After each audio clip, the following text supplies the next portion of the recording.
Boa noite, Boa noite. Minhas amigas. Boa noite. Doutora. Boa noite, Valnei, meu grande amigo Valnei. E Boa nosso noite. queridíssimo Tudo bom, Valnei? Tudo campeão. bom? Boa noite, Cláudia. Uma honra estar aqui com você, meu querido. Um prazer enorme estar tendo a oportunidade, né, de a gente estar falando aqui para diferentes pessoas aqui do Facebook sobre um tema tão importante que é a acessibilidade e inclusão, né, não só das pessoas com deficiência em si, mas em outros cenários também. Então, primeiro, agradecer a todos vocês que estão aqui hoje, Clodoaldo, a Cláudia, Gabriel. E primeiro, né, vou começar aqui me apresentando, depois vou passar para os demais. Meu nome é Juan Lira, eu tenho 32 anos, eu fui secretário de Cultura do Estado do Rio de Janeiro e também atuei em grandes eventos. E hoje a gente está aqui para a gente entender a importância desse tema que é inclusão e acessibilidade, né? E também para a gente falar da autodescrição para as pessoas que têm algum tipo de deficiência visual. Vou me descrever aqui como é que eu sou. É difícil me descrever, né? Mas vamos lá. Eu sou alto, tenho 1,98 m de altura, sou moreno, tenho barba, cabelo curto e sou uma pessoa super carismática. E também estou vestindo camisa rosa, estou aqui sentado na cadeira da minha sala, né, com fundo branco atrás, só para as pessoas aí terem uma noção de quem eu sou, tá? Agora passar a palavra para a doutora Cláudia e para o Biel. Olá, boa noite para todos.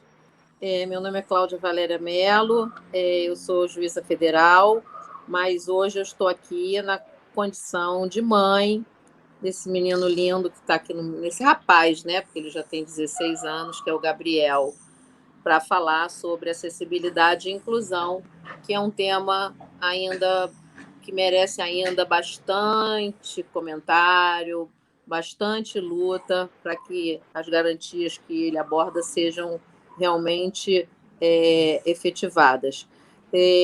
Na minha autodescrição, eu tenho 1,65 m, eu sou branca, atualmente estou com cabelo um castanho meio avermelhado, tenho 56 anos, sou taurina com ascendente em leão, para vocês saberem mais ou menos como é que é o meu temperamento, quem entende um pouco, e hoje eu estou com uma blusa assim, de peru, assim, um marrom brilhoso, porque eu adoro o brilho, né? Claro, no ascendente leão tinha que ser. E estou aqui com o Gabriel, estou na minha sala, estou na sala da minha casa, com o meu filho Gabriel, que tem 16 anos. Ele é branquinho, tem o cabelo castanho escuro, é bastante atento, e ele está com uma camisa do Homem-Aranha, e estamos aqui para contribuir, né, com tudo que a gente puder e para tirar as dúvidas, né, dentro do que for possível.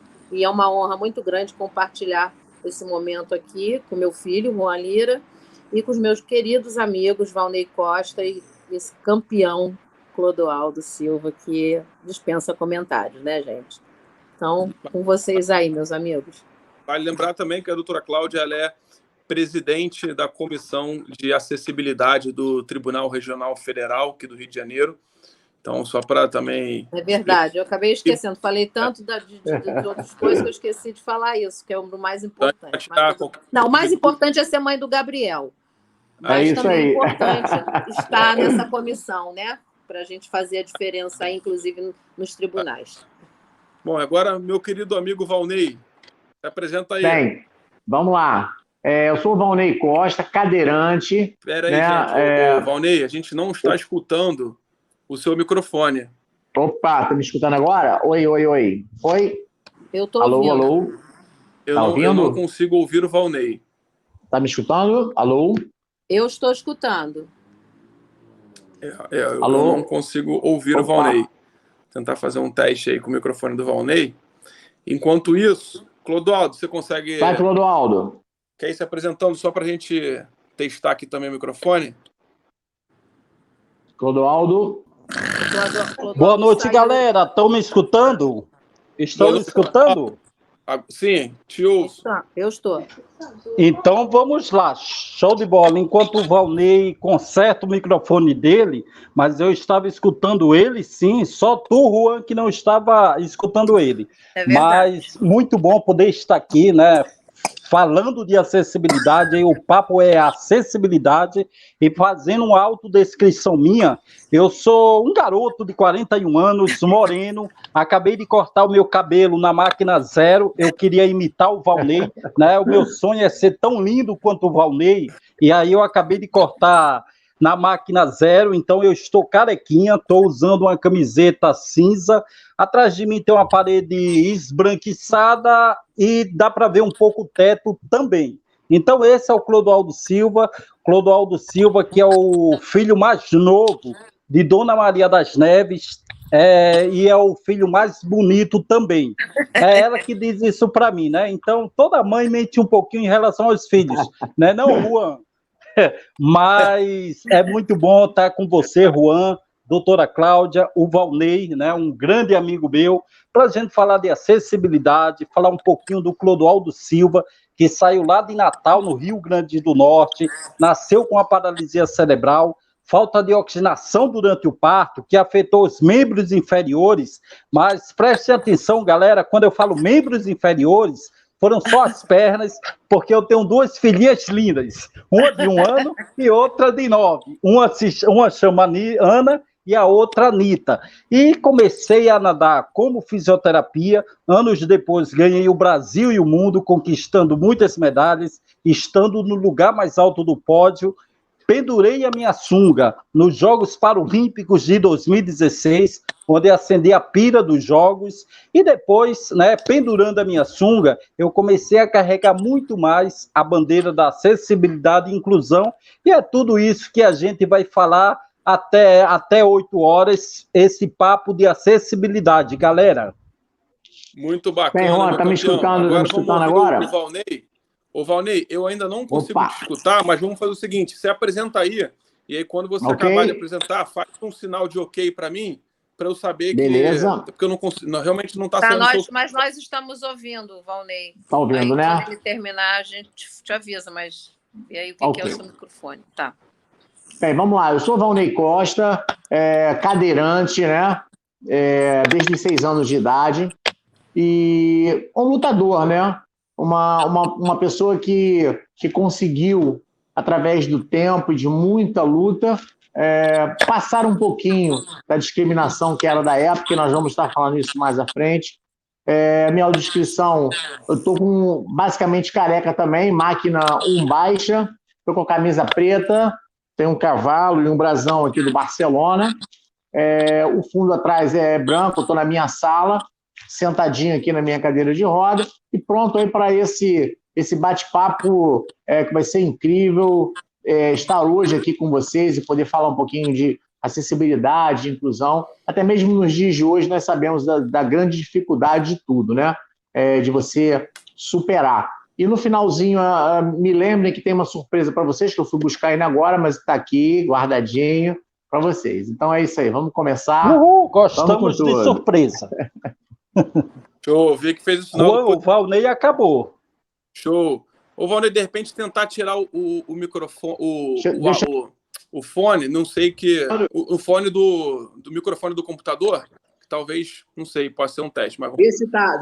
Vamos lá. Agora vamos começar aqui.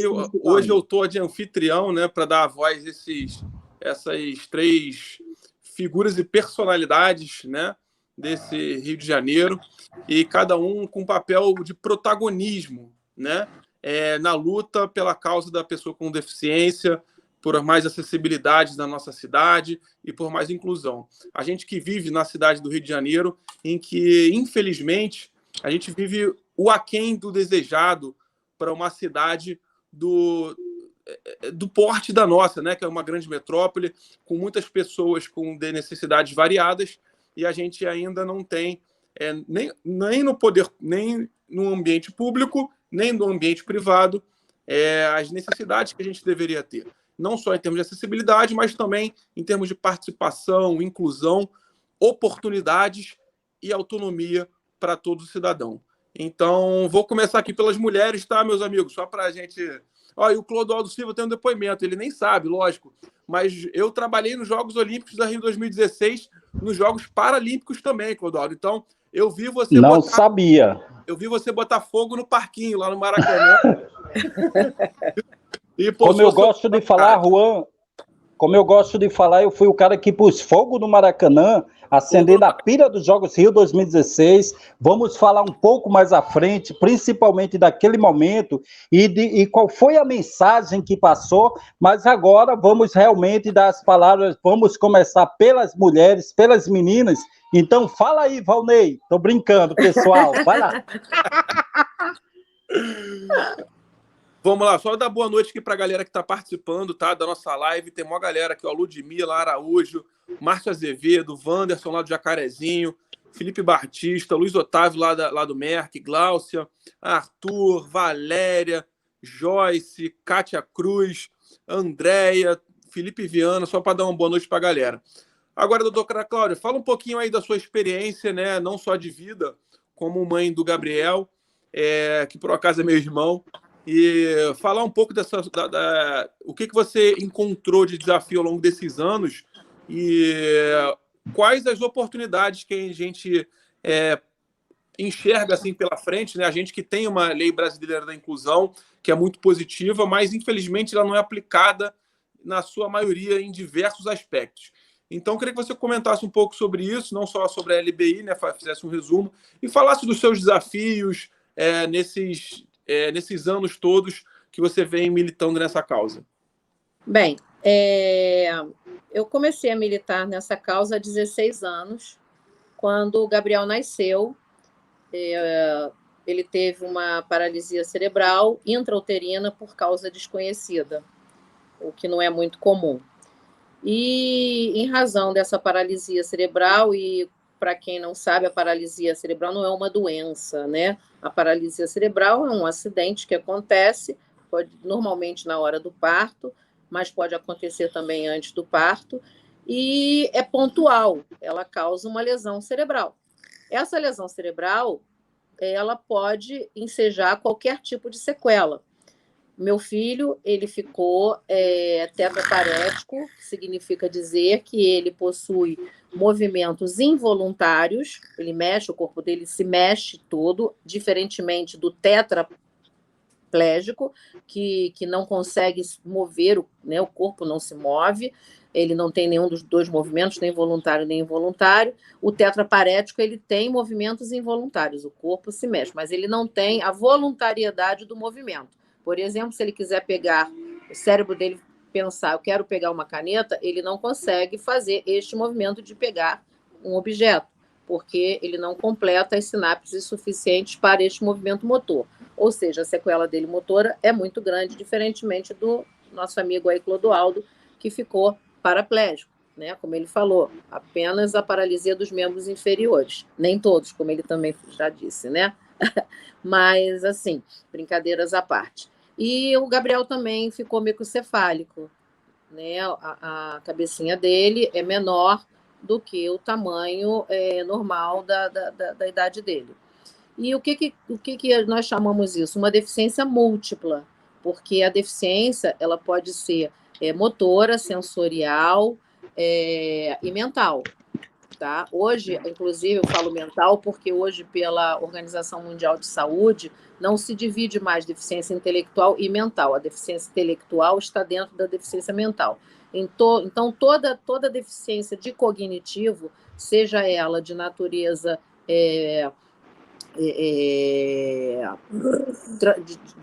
psíquica ou biológica, né, vamos dizer assim, ela é considerada deficiência mental. Então, por exemplo, o esquizofrênico, o autista, então tudo isso está englobado em deficiência mental. Então, não fiquem ofendidos quando você é deficiente ou você, mãe ou parente de um deficiente, com o meu filho, tem deficiência mental, porque ele tem deficiência de cognitivo. Tá? Então, nós temos que parar de nos sensibilizar com as nomenclaturas. Nós temos que... não é em nenhum sentido pejorativo. Então, não fiquem ofendidos quando vocês ouvirem num determinado diagnóstico, no meio mais técnico, onde se enquadra essa deficiência de cognitivo do deficiente, ou de algum deficiente, você deficiente, ou de algum parente seu, enfim, que você esteja próximo. Né? Então, doutora Cláudia. Oi. Isso. Não, eu quando a senhora acabar a fala, né, dessa explicação que a senhora está dando, eu vou até falar um relato meu, né, que aconteceu, mas termina esse teu raciocínio, e aí depois eu falo o que aconteceu comigo, justamente que muitas pessoas, pela falta de informação, acham que a paralisia cerebral é deficiência mental e tem uma separação.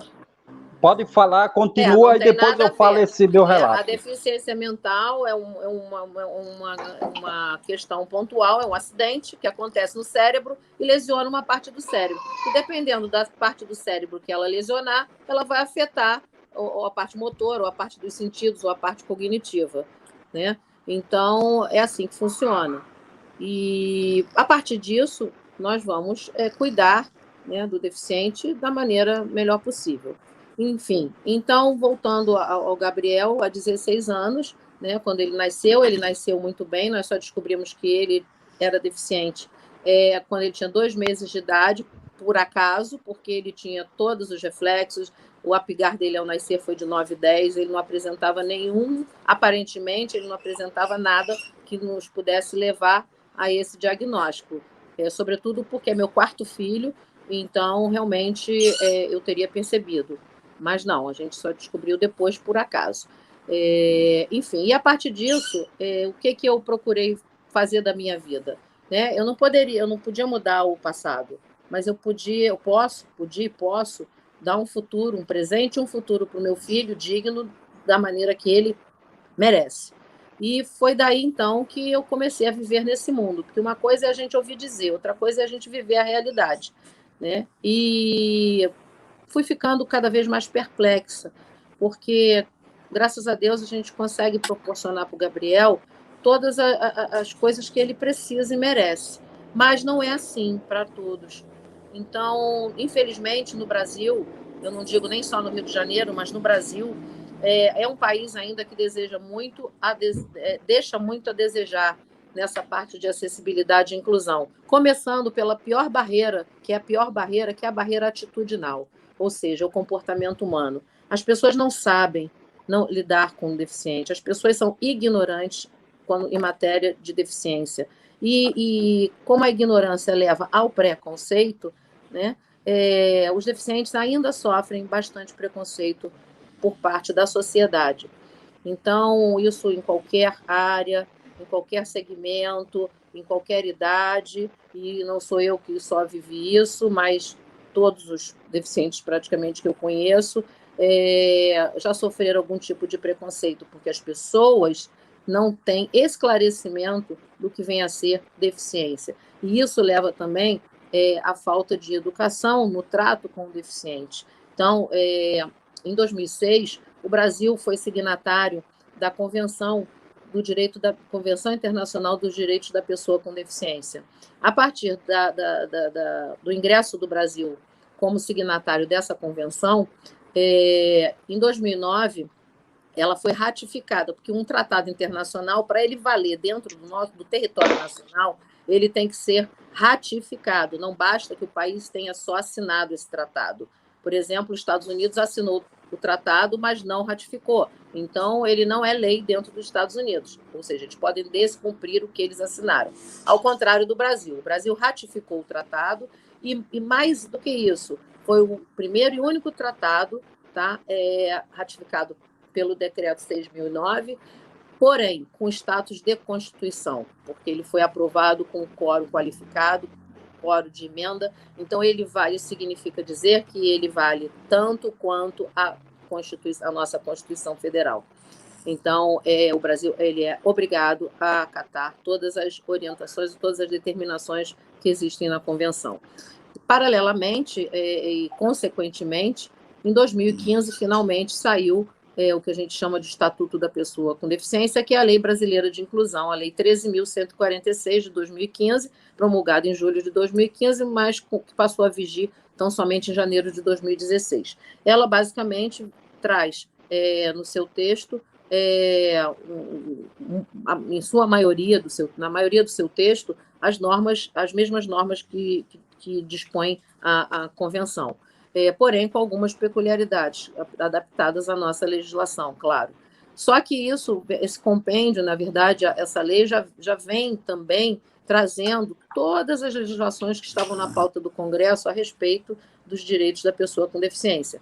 E foi tudo, né, juntado, vamos dizer assim, e colocado ali. Só que o que eu sempre falo, não adianta a gente ter um monte de lei, não adianta a gente ter um estatuto, não adianta ser signatário de convenção, se ninguém fiscalizar, se as pessoas não cumprirem, se os cidadãos e as empresas não cumprirem e o poder público não fiscalizar ou não criar políticas públicas para que ela seja efetivada. Nós vamos ter uma lei linda, maravilhosa, para inglês ver, sem a menor efetividade, que é o que lamentavelmente ainda acontece. Claro que... Pega e lei que não pega, né, doutora Cláudia? Não, a lei pegou, não é que não tenha pego, porque se a gente for comparar de 20 anos para cá, está muito melhor do que antes, até porque os próprios parentes, os próprios pais não têm mais vergonha, porque antigamente os próprios pais tinham vergonha de ter um filho com deficiência. Então, eles escondiam os filhos em casa, eles não permitiam que os filhos fossem às ruas. Não sei, cada um tem o seu motivo psíquico para isso, mas a verdade é essa. Muitos, às vezes, não iam para a rua porque não tinham condições, né, de ir, porque se você não tem como... se você não tem um transporte, se você não tem o básico, que é o necessário para exercer o seu direito de ir e vir, que dirá os demais direitos. Né? É verdade. Então, assim, as famílias ou ficavam privadas, porque realmente não existiam condições. Hoje, apesar de precárias, elas existem. Então, eu acho, por isso que eu estou dizendo que a lei até pegou, mas ela não pegou como deve pegar. Né? Isso que eu quero deixar aqui bem claro, na minha opinião, na minha maneira de ver. A gente enxerga isso no dia a dia, né? Assim, E o pessoal perguntando aqui, aí eu vou passar até a palavra aqui para o Clodoaldo passar um pouco dessa experiência também. O Valnei, só fala um pouquinho, só para ver se eu já estou te ouvindo. Opa, e aí? Tá me ouvindo agora? Agora eu te ouço. Tá perfeito. Ah, beleza. Só para saber aqui, tem um pessoal perguntando aqui, inclusive o Wanderson Ricardo falou que tem uma irmã chamada Valéria, que tem deficiência também, tá falando que ela é show de bola, ela é muito inteligente. Vou mandar um beijo aqui para Valéria. E tem uma galera aqui perguntando sobre como é que são os desafios, né, no dia a dia em termos de inclusão social. E aí, já passando a palavra para o nosso querido Clodoaldo Silva, campeão de mais de 6... São 6 ouros, né, Clodoaldo, em Olimpíada? Aí, são 6 ouros, 6 pratas e 2 bronzes em 5 Paralimpíadas. Em casa, Juan, são mais de 700 medalhas. E quando eu nadava, meu lema, se eu não ganhasse a medalha, eu comprava, mas eu trazia ela. Brincadeira, pessoal. Só para descontrair. Mas fala pra gente, Clodoaldo, como é que foi, falando um pouquinho dos seus desafios também, até chegar onde você chegou, né? Um campeão internacional reconhecido no mundo inteiro, aí referência do esporte, da natação, né? E falar um pouco dessa sua trajetória, né? Dos desafios e falar como é que foi o seu dia a dia mesmo, assim, e como é que você se sente enquanto cidadão, além do lado hoje como esportista, mas como cidadão também. Sim, legal. Cara, como eu falei anteriormente, eu nasci com uma paralisia cerebral, falta de oxigenação durante o parto, que a doutora Cláudia, ela explicou tão bem, né? E é engraçado, doutora, quando você fala que existe ainda, muito por falta de conhecimento, as pessoas acham que a paralisia cerebral tem alguma coisa a ver com deficiência mental. Em 2004, quando eu participei das Paralimpíadas de Atenas, e lá o Brasil ganhou 14 medalhas de ouro, só dali eu saí com 6 ouros e 1 prata. E voltei para o Brasil, né? Voltei com o Brasil cheio, para o Brasil cheio de medalhas, reconhecido. Cheguei aqui bonito, né? As pessoas queriam falar com o Clodoaldo, todas as emissoras também. E aí eu fui a vários e vários programas de televisão. Fui a Hebe Camargo, fui ao Jô Soares, ao Serginho Grossman, fui à nossa querida e saudosa Hebe, e fui ao Domingão do Faustão. E no Domingão do Faustão, quando nós estávamos conversando, na realidade não estávamos conversando que o Faustão pergunta e responde ao mesmo tempo, né? Então, ô louco meu! Então, quando o Faustão estava no seu monólogo, ele chegou, ele falando com ele mesmo, ele chegou para mim e falou: vejam só, com todo o problema da paralisia cerebral, tem dicção perfeita, se expressa corretamente, esse garoto é poderoso. E eu ficando imaginando, caramba, será que o Faustão está achando que minha paralisia cerebral tem alguma coisa a ver com deficiência mental? Tenta explicar as duas patologias, as duas diferenças, mas não sei se o maluco, o louco do Faustão entendeu, mas eu juro que eu tentei explicar, né? Então, eu sempre fui esse cara bem-humorado, eu sempre fui esse cara feliz, né? Porque eu sabia que eu nasci com essa falta de oxigenação durante o parto e eu poderia ter um comprometimento muito mais sério, muito mais grave, e não tive. É tanto que na escola eu interagia com as outras crianças sem deficiência e sofria preconceito, sofria discriminação, mas as pessoas que tinham esse preconceito e discriminação eram muito poucas. A maioria, eles me acolhiam, eles queriam que eu estivesse perto, e eu sempre fui um cara que nunca tive dificuldades de me integrar. E tudo isso graças ao apoio familiar, né? Porque eu tenho minha mãe, além de mim, eu tenho 3 irmãs e um irmão, e só eu tenho uma deficiência, mas a minha mãe estudou até a 4ª série, mas para mim ela é a pessoa mais inteligente do mundo. Por quê? Porque ela poderia me tratar como coitadinho, ela poderia me tratar como vítima, e ela não fez isso. Então, se eu tenho que tomar palmadas, se eu tenho que ficar de castigo, se eu tenho que fazer os afazeres de casa, eu fazia igual os meus outros irmãos. E o que isso me ensinou? Me ensinou que eu não poderia usar a minha deficiência para conseguir meus objetivos, para conseguir o que eu queria. Eu tenho que conseguir pelas minhas capacidades e potencialidades. Ou seja, como eu tive esse apoio familiar e nunca me trataram diferente, eu saía para a rua e eu me via como igual a qualquer outra pessoa. Então, nunca tive essa dificuldade de me integrar e de me incluir na sociedade.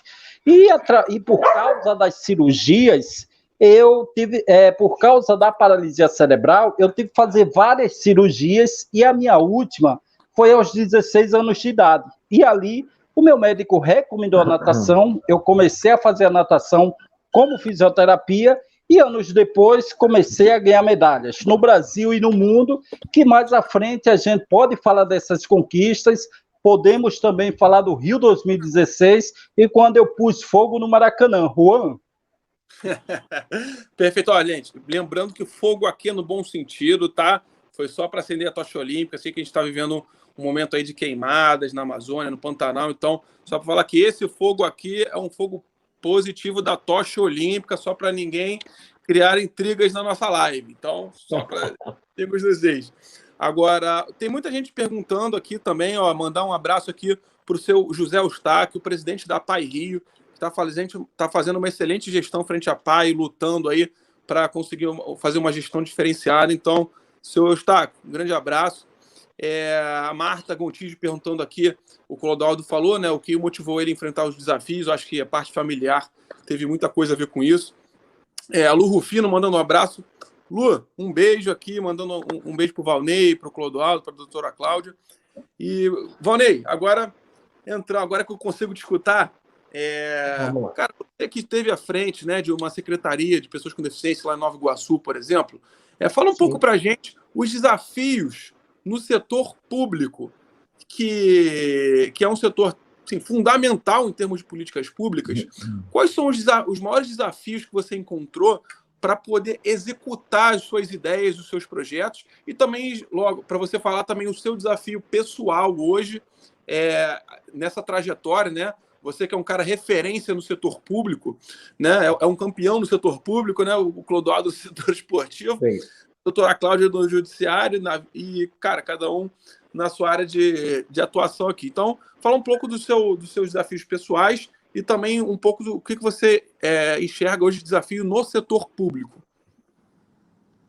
Bem, falar depois de vocês é um desafio, porque, primeiro, obrigado pelo carinho, tá, Juan? Assim, eu vou contar um pouquinho do que aconteceu comigo e vocês vão entender o desdobramento de tudo, porque nós temos essa luta tão grande através de políticas públicas permanentes. Eu fui uma criança, né, que quando eu tinha 6 anos de idade, um cara louco, bêbado, Sandro Machado de Souza, embriagado, avançou o sinal na cidade de Duque de Caxias, meia-noite e um pouquinho. Eu estava voltando da casa da minha tia e ele colidiu com o carro do meu pai. Engraçado que eu lembro de tudo, tá? Só para vocês terem uma ideia, havia furado o pneu, meu pai me tirou do carro, né? Trocou o pneu. Depois, como eu estava do lado dele, ele pediu que eu sentasse no banco de trás, porque estava já um horário não legal e tal. Eu fui para o banco de trás, acabei ficando deitadinho no lado e, de repente, eu escutei aquele barulho de frenagem muito grande e bum! Daí começou a minha luta. Só para você ter uma ideia, Juan, o carro foi mais ou menos uns 100 metros, 50, 100 metros arrastado, e eu tive uma lesão medular. Eu estou falando isso porque é engraçado. Eu com 6, ia fazer 7 anos, eu lembrar de tudo, mas isso está na minha cabeça e não sai. Eu lembro que eu levantei pela última vez e vi o meu pai com o rosto ensanguentado no volante, depois eu caí, né? E só acordei novamente quando os moradores tentaram me tirar do carro, né, pelo banco. Era um Fusca na época, então aquele vidro traseiro pequenininho, eles me puxaram, e eu lembro que foi rasgando tudo, que quando chegou na T3, T4, né, torácica, eu senti o pleque e eu acordei com a dor. E dali eu não lembro mais de nada. Eu dei entrada no Hospital Getúlio Vargas, onde eu acordei novamente, e ali começa a minha nova vida, vamos dizer assim, né, que eu sobrevivi. Eu tive 3 paradas cardíacas, quebrei 2 costelas, e houve um sucessivo erro comigo. Primeiro, por ser muito pequeno, os médicos não tinham a tecnologia que se tinha hoje. Estou falando em 1976. Então, começou a sucessivos erros, né? Mas na esperança, gente, que eu vivesse, que eu sobrevivesse, tá? Não estou criticando aqui os médicos, não. Pelo contrário, agradeço a Deus e a eles que lutaram pela minha vida, né? E me engessaram todo. Você imagina uma criança com 6, né? Pequenininho, todo engessado. Houve uma compressão medular, porque a minha lesão era torácica, não cervical, mas eu todo imobilizado. Houve uma compressão muito grande que eu só comecei a mexer com a cabeça e fiquei mal. Então eles viram que tinha uma coisa errada, abriram uma janela nas costas, né, para poder ventilar, e já tinha infeccionado. E o sofrimento de você, de repente, ver a sua mãe, mesmo criança, mas fica na sua mente, na sua mãe, nos seus familiares, a força de querer vencer. E o médico lá, uma pessoa lá, falou para minha mãe: peça a Deus que leve seu filho, que da cama ele não vai sair. E eu sempre tive esse negócio que quem sabe é Deus, é força de vontade, quem tem amigo tem tudo, quem tem família tem tudo, e assim começa a vida.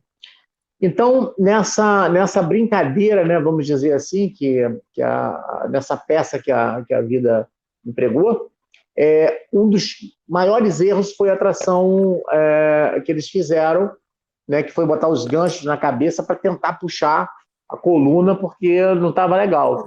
Então, eu fiquei basicamente quase 12 anos em tratamento. Eu falo 12 anos porque é 1 ano em casa, 2 anos no hospital, 1 ano em casa, 2 anos no hospital. E venho de uma família muito humilde, mas muito acolhedora. Eu sou da cidade de Espírito Santo, né? E de Guarapari. Eu morava aqui em Duque de Caxias, né? Tenho parentes em Nova Iguaçu, ao qual eu moro até hoje. Só para vocês terem uma ideia, eu estou voltando, eu estou contando um pouco do passado, que eu quero que vocês entendam o porquê da política pública permanente. Então, quando eu tive alta, eu lembro de uma vez, né, que eu vim para Nova Iguaçu conhecer minha avó. Eu conhecia, mas não tinha tanta intimidade. E eu vim para Nova Iguaçu e cheguei aqui, me deparei com o carinho de todo mundo que não estava nem aí se eu estava numa cadeira de roda, se eu estava acamado. Não estavam nem aí para isso, eles queriam saber de mim. Eu fui muito bem acolhido aqui e comecei a ter uma esperança de querer, né, vencer na vida e ser uma pessoa que pense nos outros. É uma das coisas principais que eu vou falar mais à frente, que as pessoas com deficiência, as pessoas que conseguiram se desenvolver um pouco mais, que pensem nas outras também. Que às vezes as pessoas não têm, não é dinheiro, não é equipamento, às vezes uma palavra amiga. Então, Juan, tudo isso aconteceu e eu fui um cara que, quando eu ia para a escola, esse aleijado está fazendo o quê? Esquece, tu não tem que estudar, tem que ficar em cima de uma cama. No Espírito Santo, meu pai tinha uma condição legal com a minha família de lá, então eu saí daqui, voltei para o Espírito Santo em busca de tratamento, fui morar em Guarapari, na Praia do Morro, ali perto, né? Por ali eu lembro, mas faltava algo mais. E quando eu retorno a Nova Iguaçu, com uma escala de decúbito, que eu estava quase morto, para quem não sabe, são aquelas feridas que dão, né? Só que a minha foi interna, e eu não sabia. Eu chegava lá no Espírito Santo, a falta de conhecimento médico, ela falava, não, você não tem nada, toma aqui um remedinho para infecção urinária, mas eu não estou me sentindo bem, eu estou suando. Não, mas você não tem nada. Legal, e vai embora. E nisso foi. E houve tipo uma fístula. E essa fístula se estourou e eu tive que voltar para o Rio de Janeiro, né? Eu agradeço muito o meu tio Vanderlei também, toda a minha família, que na época ele era estudante de medicina, e entrei direto para o hospital, que eu já estava ficando verde. E fui operado, e quando tive alta, né, passou um tempo e tal, quando eu tive alta, eu volto para Nova Iguaçu, né, para casa da minha avó, casa lotada, gente pra caramba. Minha avó, não, pode ficar aqui, não tem onde ficar, mas você fica aqui na sala. E eu fiquei feliz da vida porque eu estava na sala. Eu estou contando tudo isso para vocês, só para vocês entenderem como falta a política pública ser permanente na garantia do direito da pessoa, principalmente de saúde. Mas não ficou só nisso, não. Aí eu já tinha, né, uma certa idade, eu queria estudar. Meu pai, no Espírito Santo, minha mãe aqui comigo, fazendo o tratamento, eu comecei a querer estudar. Eu falei, não, eu tenho que estudar, eu não posso ficar em casa, eu tenho que estudar. Eu sempre fui um cara que sempre corria atrás das minhas coisas. Eu andava mais ou menos uns 500 a 700 metros para ir para a escola. Só que eu chegava na escola, não tinha uma rampa de acesso. Só que eu tinha que vir embora porque o pessoal, pô, esse cara está usando fralda, um bebezão, porque eu não tinha um tratamento adequado. E o tempo foi passando, Juan. O tempo foi passando, mas eu sempre fui um cara positivo. E chegou uma hora na minha vida que eu falei, não, eu tenho que começar a procurar um tratamento para mim, porque quando se fala de pessoas com deficiência, se você fala de acessibilidade legal, você pode falar de qualquer coisa, mas o primeiro passo é a saúde, principalmente para qualquer deficiência. Mas uma pessoa que tem uma lesão medular, se ela não conseguir fazer como é que se diz? Se ela não consegue ter um tratamento diferenciado do trato urinário, ela não vai querer sair, desculpa a expressão, toda urinada, ou usar fralda para não se sujar, não ter o controle do esfíncter. Então isso é muito ruim. Eu passei por tudo isso, pela falta de empregabilidade. Quem é que quer dar o emprego para um aleijado, com a nomenclatura da época? Eu passei por isso. Então, Juan, quando eu tive né, como secretário da pessoa com deficiência, era um cargo de subsecretário com status de secretário, interligado com todas as secretarias. Para vocês terem uma ideia, no meu município hoje, eu sou cidadão iguaçuano, eu fico triste de saber que não temos, né, mais a secretaria, nem tampouco a subsecretaria. Era uma secretaria que caiu para a subsecretaria, que hoje não temos mais uma política transversal da pessoa com deficiência. Só quem está numa cadeira de roda, só quem é familiar de alguém, só quem vive na pele, sabe o quanto é difícil você fazer uma interlocução, principalmente na questão pública, de pessoas voltadas à pessoa com deficiência. Lembra que eu falei lá atrás que eu era uma criança, depois um jovem, adolescente, um homem com deficiência? Se você tem nós montamos aqui um centro de acolhimento à pessoa com deficiência. Agradeço muito ao doutor Francisco Coutinho, doutora Valéria, que foram as pessoas que estavam à frente para entender isso. E o centro de acolhimento era o quê? A pessoa com deficiência chegou lá, era problema nosso. Se tinha que encaminhar para poder fazer o atendimento da assistência social, que atendesse lá. Que tivesse que fazer alguma coisa na saúde, que fizesse lá. Se tivesse que fazer ou falar de alguma coisa de acessibilidade e mobilidade, nós tínhamos um engenheiro que cuidava lá. Porque é muito fácil você pegar uma pessoa carente, uma criança que às vezes não tem perspectiva nenhuma, com a mãe fragilizada, e falar, olha, vai lá na Secretaria de Saúde porque você precisa de uma fralda. Ela não consegue ir, ela não vai. Se ela não tiver um acolhimento, se ela não tiver realmente numa secretaria que ela possa ter uma transversalidade de todas as secretarias junto, garantindo essa política pública, não vai funcionar. Te digo por experiência própria. Eu fui uma criança carente que não tinha. Então, se você não acolhe a criança, você acha que uma criança, o jovem, um adulto, que está lá todo urinado, ele vai querer estar incluso numa sociedade? Ele não vai.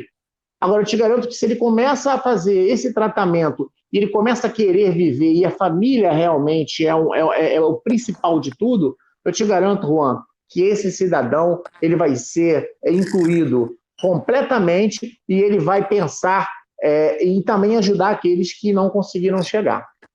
E eu queria até aproveitar e comentar um pouquinho, pegando um gancho aí do Valnei, que em termos de preconceito, as pessoas, assim, a criança, ela não nasce preconceituosa. Isso cabe aos adultos ensinar e mostrar que as diferenças entre os homens existem. Mas já aconteceu muito de eu estar numa festinha com o Gabriel, ir para uma rodinha para ele participar da brincadeira, e a criança pequenininha não queria dar a mão a ele, como se ele tivesse uma doença contagiosa. E nesse momento que o pai e a mãe têm que intervir, ele não intervém. E tira a criança e não ensina a criança a brincar com aquele que é diferente. Então, isso por isso que eu sempre gosto de falar muito da barreira atitudinal, porque é a partir dela que nós vamos rompendo as outras barreiras. É a consciência de existir a necessidade de viabilizar, de ter políticas públicas para que essas pessoas sejam inseridas na sociedade, de verdade. Então, é o que eu digo, não precisaria de uma lei brasileira de inclusão para dizer que o deficiente tem direito à saúde, tem direito à educação, tem direito a voto. Não, porque a Constituição garante isso a todo e qualquer indivíduo. E o deficiente ele é um indivíduo como outro qualquer, então não precisaria de uma lei à parte para falar isso. Isso é um absurdo, mas para você ver quanta resistência tem. É preciso que uma lei venha e diga isso, falta só desenhar. E nesse contexto, eu queria falar só um pouquinho, rapidamente, sobre a questão do ensino, tá? Porque recentemente, agora, dia 30 de setembro, foi publicado o decreto 10.502, que fala sobre políticas públicas, inclusive do governo federal, estadual, municipal, para ensino especial. E eu tenho aqui um testemunho a dar, porque o decreto vem sendo muito mal falado. Mas eu, por incrível que pareça, eu não vejo problema algum. Tá? O decreto ele é muito claro, ele não obriga nenhum deficiente a estudar numa escola especial. Ele diz que, preferencialmente, será numa escola regular, mas que podem e devem ser criadas escolas especiais. Eu particularmente, eu vivi isso com o Gabriel. O Gabriel não estuda, tá? Ele já esteve em escola, sim, até mais ou menos uns 7 anos de idade. E depois ele foi praticamente convidado na oficina da criança, uma escola particular, aqui na Barra da Tijuca, e ele foi convidado pela diretora a se retirar da escola, porque a escola não tinha condições de ajudá-lo, né? Porque o discurso é esse. E quando, na verdade, ela tinha obrigação e não favor, né? Enfim. E aí eu preferi retirá-lo. Ele foi estudar numa escola de ensino especial, que é a Marli Frois, uma escola do município, tá? Que faz um trabalho fantástico. E foi onde ele começou a desenvolver as potencialidades dele, mas por uma questão de distanciamento de casa, porque eu moro no Recreio, a escola é no Jardim Botânico, ficava muito cansativo para ele, eu fui obrigada a retirá-lo. E aí ele veio estudar numa escola pública, que é a República da Colômbia, aqui na Barra, numa classe inclusiva, uma classe de DMU, ou seja, de deficiência múltipla. Porém, com toda a boa vontade, não havia o necessário para que ele desenvolvesse as potencialidades dele. E aí o que ele fazia? Chegava lá e ele dormia, porque ele não queria ficar. É a maneira que ele tem de se expressar, porque ele não fala. E então eu penso o seguinte, isso é bobagem dizer que a criança, se não ficar numa sala, a criança ou adulto, enfim, se ela não ficar numa sala de ensino, uma classe regular, ela está sendo segregada? Não é, não. Segregada é ela ficar numa sala de ensino regular e ser deixada de lado. Porque as escolas, nem a particular e nem a pública, têm o ensino especial como ele deve ser. Ou seja, através de uma equipe multifuncional, com todos os profissionais inerentes àquela pessoa. E eu digo o seguinte, isso principalmente quando se fala de deficiência múltipla. Porque quando é uma deficiência que eu chamo de padrão, por exemplo, uma deficiência visual, como é que ele vai aprender? Com braille. Se for uma deficiência auditiva, como é que ele vai aprender? Se fosse surdo oralizado, ele sabe ler legenda, ele vai saber ler lábios, ou então através do ensino de Libras. Então é fácil você colocar um profissional, bastaria para você ensinar aquele deficiente. Agora, se você tiver, fora isso, qualquer deficiente que tiver isso aqui de deficiência cognitiva, tá? Acabou, ele não vai aprender. Ele precisa de todo o entorno com ele. Se você colocar um autista numa sala de ensino regular, você acaba com essa pessoa. Porque ele requer um aparato para que ele desenvolva a potencialidade dele. E numa classe regular, eu desafio qualquer um aqui da educação que me mostre uma sala de ensino regular capaz de desenvolver a potencialidade de um deficiente cognitivo, de um autista, dentro de uma sala de ensino regular. Eu desafio qualquer professor no Brasil a me provar isso. Eu não acredito, eu não vivi isso. E não vejo as pessoas que eu conheço viverem isso, porque isso é irreal. E aí, quando se fala de segregação, você não precisa só incluir dentro de uma sala de aula. Eu dou sempre o exemplo de uma universidade.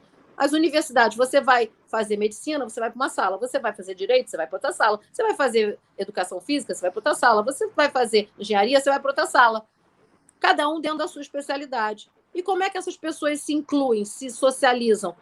Vamos dizer, na escola, na merenda, no lanche, na lanchonete, nas atividades extracurriculares. Aí sim elas vão se unir, elas vão somar os seus esforços. Agora, em termos de especialização, não acredito. E é por isso que eu sou uma defensora, sim, de uma classe regular. Não creio que precisa de uma escola, até porque isso é gasto para o governo. É bobagem, viu? Vocês, governantes, que estão me ouvindo aí, se estiverem ouvindo, se alguém falar, não precisa fazer escola, não precisa gastar dinheiro público fazendo escola. Aproveitem as milhares de escolas que nós temos no Brasil e criem obrigatoriamente uma sala de ensino especial em cada uma dessas unidades escolares. Essa é a minha opinião como mãe de um menino que não consegue estudar, nem eu pagando, porque eu já cansei de ligar para a escola, existia a vaga, e quando eu digo que o meu filho é deficiente, mãe, mas agora a vaga acabou. Tá? E muito fácil para mim seria entrar com mandado de segurança e botar o meu filho na escola que eu quisesse. Mas eu não quero que o meu filho seja forçado a estudar. Eu quero que ele seja acolhido, eu não quero que ele seja imposto. E eu acredito que seja isso que toda mãe quer para um filho. né? Então, a gente tem que pensar, parar um pouquinho de achar que tudo é segregação. A gente tem que desmistificar isso. Meu filho, de forma alguma, eu não sinto meu filho segregado hoje. Meu filho faz atividades de todos os tipos. E na escola não seria diferente. Então, essa é a minha opinião, e eu acho que fica aqui, e sim, formar profissionais, tornar, sim, o ensino especial obrigatório para aqueles que estão estudando na formação pedagógica do professor, porque nem a educação especial é matéria eletiva, não pode ser eletiva, ela tem que ser obrigatória. Todo professor tem que saber educação especial. Isso é que nós temos que mudar. E não ficar criando escola, ficar fazendo, entendeu? Nós temos que formar pessoas.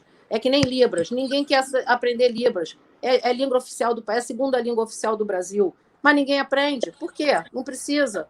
Sabe o que faz? Passa a botar num concurso público questão de Libras, para você ver se todo mundo não vai querer aprender Libras. E agora, doutora Cláudia? Assim, né? Então, essa minha colocação que eu tinha para excelente depoimento, principalmente, acho que falando um pouco a situação atual, né, da educação, que ainda não é inclusiva no nosso estado, na nossa cidade, na nossa realidade aqui. E agora, passando agora a palavra para o Clodoaldo, né, a gente está na nossa parte mais já final da live. Clodoaldo, como você enxerga... Se tiver pergunta da galera, Juan, se tiver pergunta da galera, deixa a galera interagir aí. É verdade. Tem várias aqui, é porque o pessoal está fazendo mais comentário do que pergunta, mas eu estou passando aqui a medida Estão que o pessoal... falando que eu sou lindo e o Valnei é feio, né? Eu sei disso. Você tá me imitando, hein, Clodoaldo? Ó, careca, ó. Tem muita gente comentando aqui sobre os depoimentos, falando que também tem casos parecidos. O Wanderson Ricardo é um deles, falando, a Valéria falando que está chocado com a escola particular, a Kátia falando do despreparo dos gestores públicos para lidar com essa situação. Então, assim, os comentários são os mais variados, vou passando aqui. Agora, Clodoaldo, através da visão do esporte, como você enxerga... Eu sei que assim, os desafios são tremendos, mas como o esporte hoje ele ajuda a ser mais inclusivo e como você enxerga como sugestões também, em termos de política pública, que o esporte poderia fazer para a gente gerar mais inclusão e acessibilidade hoje no nosso Rio de Janeiro? Legal, Juan, tua pergunta.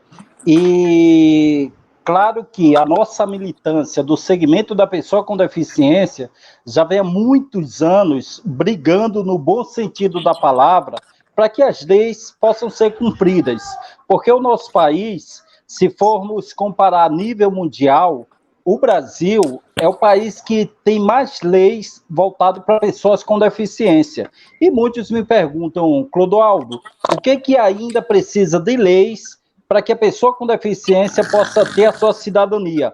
E eu falo que o Brasil não precisa ter mais leis voltadas para esse segmento. O que precisa é ter fiscalização, porque nós temos lei de cotas, nós temos leis para a questão de acessibilidade, nós temos tantas leis, só que os governantes fecham os olhos e não cumprem.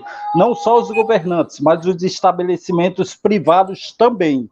Mas eu acredito... Clodoaldo, só um adendo aqui, ó, a Joana Meleiro está falando que você está parecendo uma Maguila. Joana Meleiro, né? Ela é de Maricá. Isso, Joana Meleiro, eu sempre esqueço, eu sempre falo o sobrenome dela errado. Ela, né, a Joaninha, a Bárbara Cris, o João, né, a nossa querida Roberta também, que são lá de Maricá. Nós temos um belo projeto, chama-se Coletivo Construindo Pontes. Eu sou a embaixatriz do projeto, sou embaixador do projeto. Era só uma piadinha para descontrair. Então, se eu for achar que eu sou Maguila, como ela fala, eu vou querer mandar beijo para todo mundo, né? Mas, voltando à tua pergunta, eu acredito que o esporte... Desculpa te interromper, Clodoaldo. Tem mais uma pergunta para você, aí já faço logo. O Rafael Lira está perguntando aqui, você sendo multicampeão e o Brasil sendo uma potência paralímpica, você não acha que a gente deveria investir mais em esporte para pessoas com deficiência? Aí já para emendar aí nessa resposta. Sim, legal essa tua pergunta, né? E eu acredito que o esporte paralímpico ele tem um papel fundamental na questão do segmento da pessoa com deficiência. Por quê? Porque em 2004, eu costumo dizer que ali foi um divisor de águas. Por que um divisor de águas? Porque ali ganhamos 14 medalhas. Vocês estão ouvindo um barulho de cachorro, mas como estamos em casa, galera, isso faz parte. E aí, em 2004, o Brasil veio cheio de medalhas, né? E quando voltamos ao Brasil, depois surgiram outras leis, não só para o esporte paralímpico, mas para o segmento da pessoa com deficiência. E aí, respondendo o Rafael, né, hoje deveria se investir muito mais no esporte paralímpico? Deveria, mas eu acho que, voltando e repetindo, lá em 2004, surgiram leis do Bolsa Atleta. Hoje nós temos um Bolsa Atleta com 5 níveis: o estudantil, nacional, o internacional, o paralímpico e olímpico e o Bolsa Atleta, que beneficia atletas. Mas esses atletas de alto rendimento, esses atletas renomados, eles têm direito a essa bolsa. Mas aqueles atletas que estão nos clubes iniciando, eles ainda têm que buscar patrocínios e, infelizmente, principalmente as empresas privadas, ainda não viram o esporte paralímpico e aquele atleta que está iniciando, ainda não viram como uma marca, como uma pessoa que pode contribuir na sociedade, que pode dar a sua colaboração, né? Então, hoje existem essas leis, né? E eu acredito que o esporte paralímpico, e eu passei 18 anos nadando, e vi que minha missão, muito maior do que ganhar medalhas de ouro, muito maior do que estar no lugar mais alto do pódio, era poder, né, com esse meu carisma, com essa visibilidade, poder dar reconhecimento para pessoas com deficiência, para que eu pudesse ser porta-voz, para que esse segmento pudesse ser ouvido. E é isso hoje que eu faço, né? E respondendo também o Rafael, hoje tem essas bolsas em alguns estados, em alguns municípios e a nível nacional também. Então, essa é a importância do esporte paralímpico, não só para o alto rendimento, mas a importância do esporte paralímpico, do segmento da pessoa com deficiência, e para mostrarmos de uma vez por todas para os nossos governantes que nós precisamos de oportunidades para ser igual a qualquer outra pessoa com ou sem deficiência. Juan? Ô, Juan, excelente resposta, meu amigo. Só para complementar aqui rapidamente. Não, eu vou te dar a palavra agora, mas eu já vou te dar com 2 perguntas que o pessoal que te mandou aqui. Primeiro, o Rafael Lira falando que tem orgulho de você e da sua militância, agradecendo seus ensinamentos. A Kátia falando para você voltar lá na Secretaria de Nova Iguaçu, que tem muitos projetos lá para serem tocados. Obrigado, Kátia. E o Wanderson Ricardo perguntando se você tem algum projeto de inclusão social para pessoas com deficiência também. Aí já emendar aí na sua parte. Kátia, um beijo grande. Eu não consigo visualizar ninguém aqui. Rafael também, cara, uma pessoa incrível, tá? É um dos incentivadores para que eu possa surfar. Depois eu vou contar numa outra história isso de vocês, que eu sou surfista agora. Bem, na verdade, de inclusão social, sim. Mas dentro de uma política pública permanente, que é o que eu sempre prezo, é um contexto muito amplo, porque quando você desenvolve com uma equipe multidisciplinar, você consegue desenvolver. Não adianta o gestor falar, eu vou te dar uma cadeira. A pessoa te dá uma cadeira que ela não tenha, de repente, as medidas corretas, você vai pegar uma escoliose, ou você vai adquirir uma escara. Se você ganha uma muleta e essa muleta não é adequada, porque o Joãozinho deu, você não consegue realmente estar incluído com equipamento ruim. Nessa causa social, vamos dizer assim, eu vou muito pelo esporte de base, né? Eu acho que é aquele recreativo, que é onde você propicia que qualquer criança ou jovem adulto possa desenvolver uma atividade física. Com ela, você tem o ganho da saúde e da qualidade de vida na inclusão. e dali você sim começa a desenvolver e o professor e o acompanhamento vai te dizer se você dispensou, arrebentou, consegue ter um índice paralímpico, ou você é incluída num contexto de inclusão para todos, como o turismo acessível, como a prática recreativa. Na parte social, quando eu tive como subsecretário também de assistência social, eu desenvolvi um projeto de acolhimento. Só que era engraçado, porque toda a pasta, né, da assistência social, direcionada certo, você acolhe essa criança e manda a demanda. Ninguém com deficiência quer ter alta, né? Principalmente pessoas que têm lesão medular, porque você sabe que como é que você vai dar alta? Eu vou sair andando? Não. Então, a roda da inclusão ela gira através do esporte. O esporte sendo uma ferramenta de inclusão social para que ele possa cada vez mais alcançar o além, como o nosso campeão Clodoaldo Silva. Então, essa parte de acolhimento, de respeito às pessoas com deficiência, porque quando nós falamos de projetos sociais, né, nós estamos falando tanto do esporte, quanto de oficinas terapêuticas, ou de qualquer outro mecanismo que você possa integrar essa criança, se nós tivermos um mecanismo institucional nas prefeituras, um exemplo claro disso, nós temos uma Secretaria Nacional, né, da Pessoa com Deficiência, a 1 ou 2 estados têm a Secretaria Estadual e depois se perdeu. O pessoal acha que a pessoa com deficiência tem que ser coordenador e olhe lá, não, ele tem que ser um subsecretário, tem que ser um secretário, ele pode alcançar.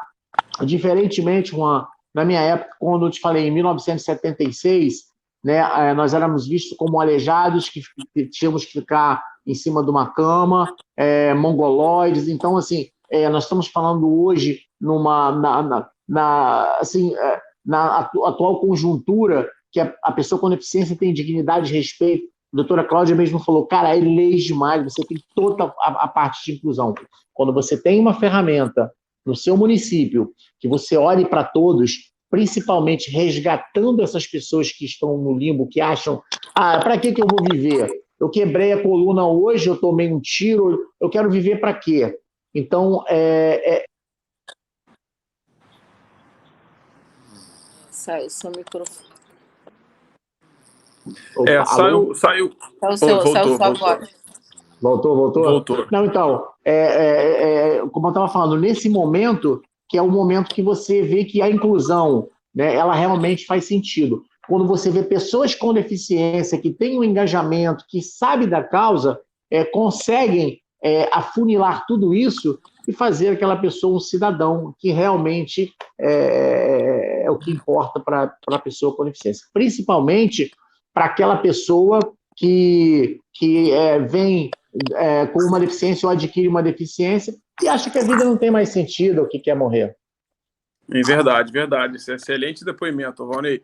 E como na arte também, né? Como na arte também. Principalmente. Não só mas na arte, que é fantástico. Exatamente. Né? Sim. Eu vou falar um pouco agora, rapidamente, sobre a minha visão um pouco, né? Focando um pouco no setor cultural, e aí vou passar os 2 minutos finais para cada um aí fazer suas considerações finais, okay. E passar, né, a sua visão sobre o que você acha que a gente deveria fazer para ter um Rio de Janeiro mais acessível e inclusivo. Bom, eu, quando fui secretário de Cultura, eu tive a oportunidade, né, além de eu ser irmão do Gabriel, então, assim, já estou nessa aí junto com a doutora Cláudia, vulgo a minha mãe, há um tempo, né? Mas quando eu efetivamente tive a oportunidade de realizar alguma coisa, né, enquanto gestor público, enquanto secretário de Cultura, além dos projetos de inclusão e acessibilidade, não só de você ter equipamentos culturais mais acessíveis, mas também a verdadeira inclusão. Quando eu entrei na secretaria, a gente não tinha nenhuma pessoa com deficiência efetivamente trabalhando, né, no poder público, lá na Secretaria de Cultura. Então, na Secretaria de Cultura, eu fiz um processo seletivo, fizemos uma parceria da Subsecretaria de Pessoas com Deficiência do município do Rio de Janeiro, para pegar um banco de dados de currículos mesmos. E com isso, a gente, pela primeira vez lá, né, fez esse processo seletivo e trouxemos para a Secretaria de Cultura trabalhadores, né, que eram pessoas com deficiência, para cumprir as mais variadas funções e dos mais variados tipos, né, de pessoas com síndrome de Down, mobilidade reduzida, até epidermólise bolhosa e muitas outras. Só que, além disso, né, não é só trazer as pessoas. O meu intuito como gestor era também mudar a mentalidade de todos os servidores que ali estavam. Então, junto com a doutora Cláudia, eu consegui realizar muito bacana, que a gente fez no Teatro Municipal do Rio de Janeiro para todos os funcionários da Secretaria de Cultura. Vocês me ouvem aí? Sim, sim. Agora sim. Aqui a tela. Para todos os funcionários. Acho que cortou aqui, gente. Alô, oi, voltou. Opa, voltou a internet. Estamos te ouvindo.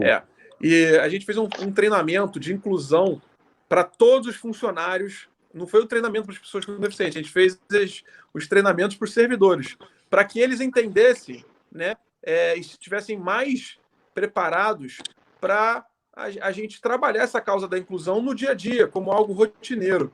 E com isso a gente contratou profissionais super bem-sucedidos aí da área, né?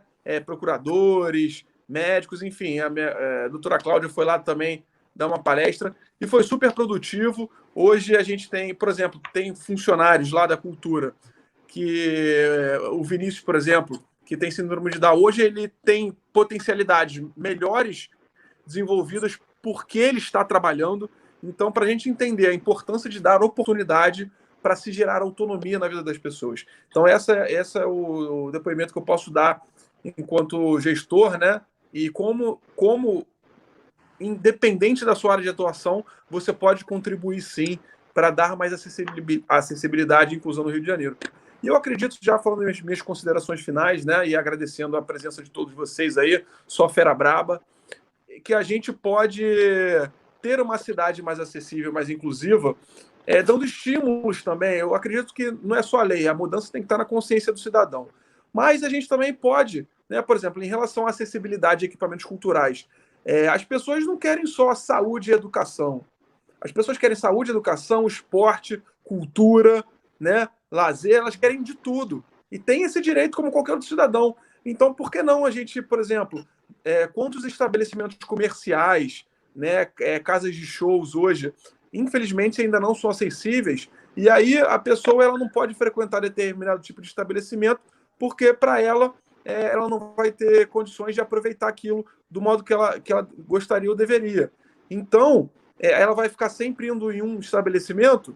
Isso está errado, ela tem que ter oportunidade de ir a todos. Se não a todos, a gente espero chegar lá nesse dia, mas quanto mais a gente estimular que estabelecimentos estejam mais acessíveis, né, para todo tipo de público, mais inclusiva será a nossa cidade e uma cidade mais cidadã e com menores desigualdades aí sociais a gente vai ter, né?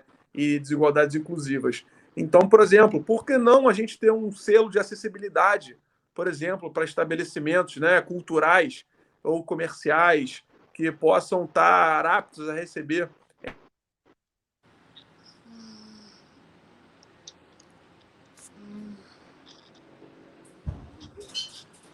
Acho que o Gabriel caiu, galera. Caiu aí. A gente... Juan. Foi o Juan.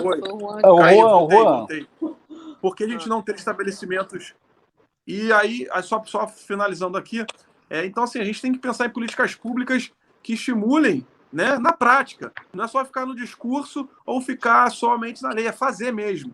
Então, eu acredito que a gente tem um caminho para trabalhar e se a gente se unir, eu tenho certeza que a gente vai cada vez mais caminhar para frente. Então, vou passar a palavra agora aqui para vocês se despedirem. Muito obrigado mais uma vez. Dá 2 minutinhos aí para cada um, tá? Começar aí pelo Clodoaldo. Clodoaldo, suas considerações finais, meu amigo. Legal, Juan, esse teu depoimento. E, cara, para me despedir, eu fui o cara, né, como que falo sempre, que fui o cara que pôs fogo no Maracanã, e em 7 de setembro de 2016, eu estava com minha cadeira de rodas, com a tocha paralímpica, cheguei a um determinado local, e a pira dos jogos estava lá em cima. Entre mim e a pira estava degraus e escadas. E por alguns segundos eu fiquei me perguntando como chegar até lá para poder estar acendendo a pira dos jogos. E segundos depois abriu-se rampas e através das rampas eu consegui subir e acender a pira. E qual que foi a grande mensagem que passou para o Maracanã lotado, para um Brasil vendo aquelas imagens e para o mundo?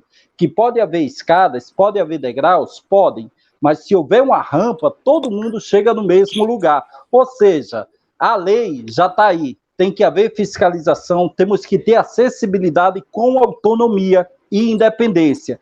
Tendo tudo isso, a gente realmente vai ver mais de 45 bilhões de pessoas que têm algum tipo de necessidades especiais. E quando eu falo acessibilidade, não é só para um cadeirante, não é só para um cego, não é só para um surdo. São para todas as pessoas, porque daqui a pouco o nosso país vai ser um país de velhos, de idosos. Não é isso, Valnei?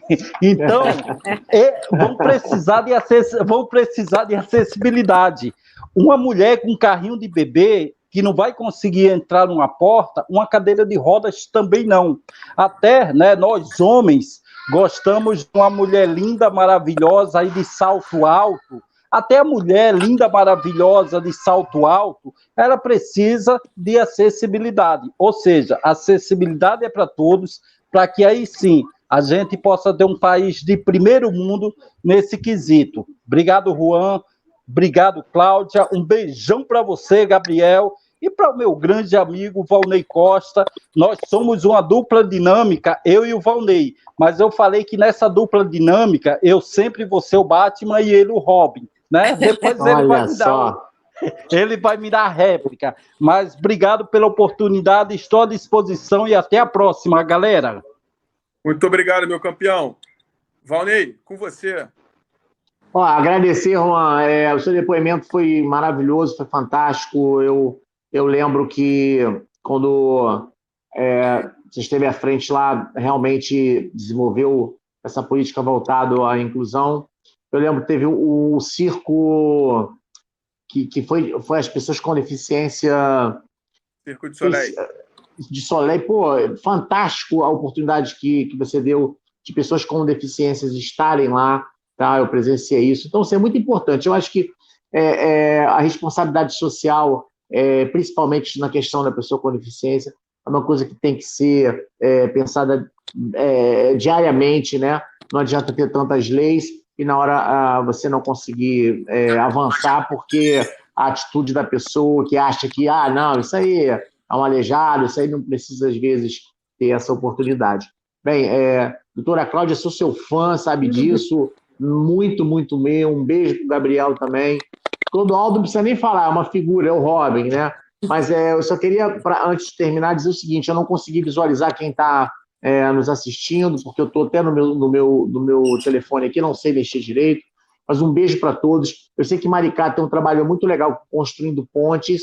Itaguaí, na semana retrasada, montou uma subsecretaria da pessoa com deficiência.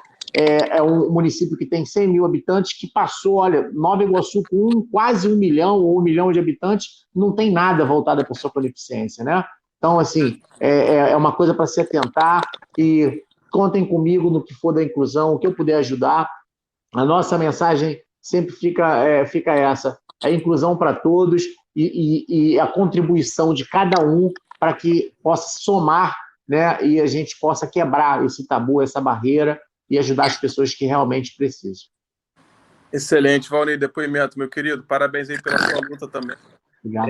Principalmente a luta não só na vida, mas no setor público, você é um cara super engajado e que Obrigado. luta aí coletivo, né? Então, parabéns, cara, sou seu fã também, nosso outro herói. Eu não vou falar Batman Robin, eu vou falar que os nossos internautas aí estão falando, Vin Diesel e Maguila. É isso aí, é isso aí. Com você, doutora Cláudia. Bom, olha, eu prefiro chamar todos do Quarteto Fantástico, né? Eu acho que pega melhor. Pronto. Depois, cada um escolhe. Doutora Cláudia e Gabriel, né? Show. O Gabriel é o mascote, né? Do nosso quarteto, né? Bom, gente, mas eu quero agradecer o convite, né, do meu filho Juan de estar aqui, com muito orgulho que eu faço uma live junto com ele, principalmente na presença do Gabriel, que está entendendo tudo, ele não fala, mas entende, e com esses dois feras aí, que são o Valnei e o Clodoaldo. Né? Realmente uma honra muito grande. E quero agradecer a presença de todos aqui, a paciência de ter nos ouvido, e dizer o seguinte, não existe inclusão sem acessibilidade.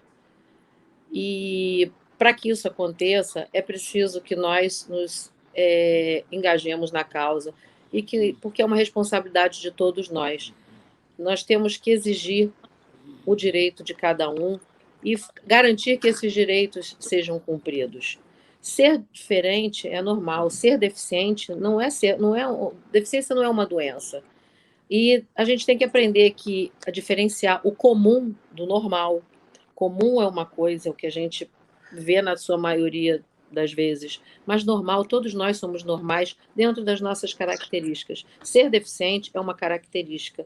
Então, é isso que as pessoas têm que colocar na sua cabeça e passar a ver o deficiente desta forma, porque é assim que ele quer ser visto e respeitado. Então, repito, é uma responsabilidade de todos nós. Nós temos que fazer esse movimento para que as nossas leis sejam realmente cumpridas e a cidadania possa ser exercida por todos nós, independentemente da sua condição. Né? E eu espero realmente que a cada dia tenham jovens, não é porque é o meu filho, mas existem muitos jovens que pensam como ele e dê dignidade, porque o trabalho dignifica o homem. Então, que existam muitos Juans aí que tenham essa visão, como o Valnei, como gestor também teve, de dar oportunidade a essas pessoas, não só no trabalho, mas na arte, no esporte, porque cada um vai dar de si aquilo que ele tiver de melhor, eu tenho absoluta certeza. Então, boa noite a todos e muito obrigada mais uma vez. Obrigado, doutora Cláudia. Boa Gente, noite a muito todos. obrigado mais uma vez. Clodoaldo, Valnei, doutora Cláudia, nossos internautas aqui, que todo mundo bombou de comentário. E falando que essa live vai estar disponível no meu Facebook. Para quem não teve oportunidade de assistir, é juanlira.rj. É só chegar lá e assistir que vai estar disponível, tá bom? Gente, um beijo no coração para todos de vocês. Valeu. Tchau, tchau. Obrigado. Valeu.